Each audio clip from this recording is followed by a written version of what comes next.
which of the following statements is correct according to the New York State Notary Public Law? Well, let's have a look at the four choices to determine which one is the correct statement. Choice A states, a notary public may charge any fee they choose for electronic notarial services. Well, is this correct? Let's have a look at section 136 entitled Notarial Fees, and if we jump to subsection 3, it states, for electronic notarial services established in section 135C of this chapter, a fee set through regulation by the Secretary of State. So when choice A states that the notary public may charge any fee, this is incorrect, and therefore choice A is not the solution. Choice B states, a notary public who is an attorney may administer an oath to their client in any matter, claim, action, or proceeding. Well, let's have a look at section 135, entitled Powers and Duties in General of Notaries Public who are Attorneys at Law, and it states, a notary public who is an attorney at law regularly admitted to practice in the state may, in his discretion, administer an oath or affirmation to or take the affidavit or acknowledgement of his client in respect of any matter, claim, action, or proceeding. Therefore, choice B seems to be correct based on the law that I just read from before, but let's have a look at the other two choices just to be certain.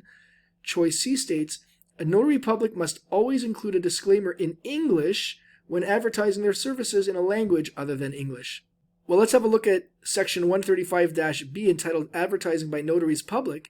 And if we jump to subsection 2, it states, a notary public who advertises his or her service as a notary public in a language other than English shall post with such advertisement a notice in such other language, the following statement, etc.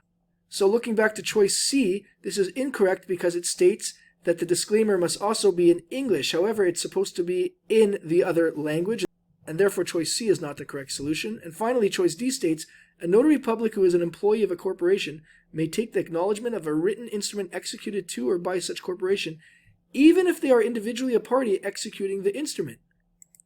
Well, let's have a look at section 138 entitled Powers of Notaries Public or Other Officers who are stockholders, directors, officers, or employees of a corporation. And if we scroll down towards the bottom middle, it states, none of the officers above named shall take the acknowledgement or proof of a written instrument by or to a corporation of which he is a stockholder, director, officer, or employee, if such officer, taking such acknowledgement or proof, be a party executing such instrument either individually or as a representative of such corporation. So looking back to choice D, when it states that the notary public may take the acknowledgement even if they are individually a party executing the instrument, this is exactly opposed to what I just read from in the law before. Therefore, it's an incorrect statement and not the correct solution either, which indeed leaves choice B. A notary public who is an attorney may administer an oath to their client in any matter, claim, action, or proceeding as the correct solution.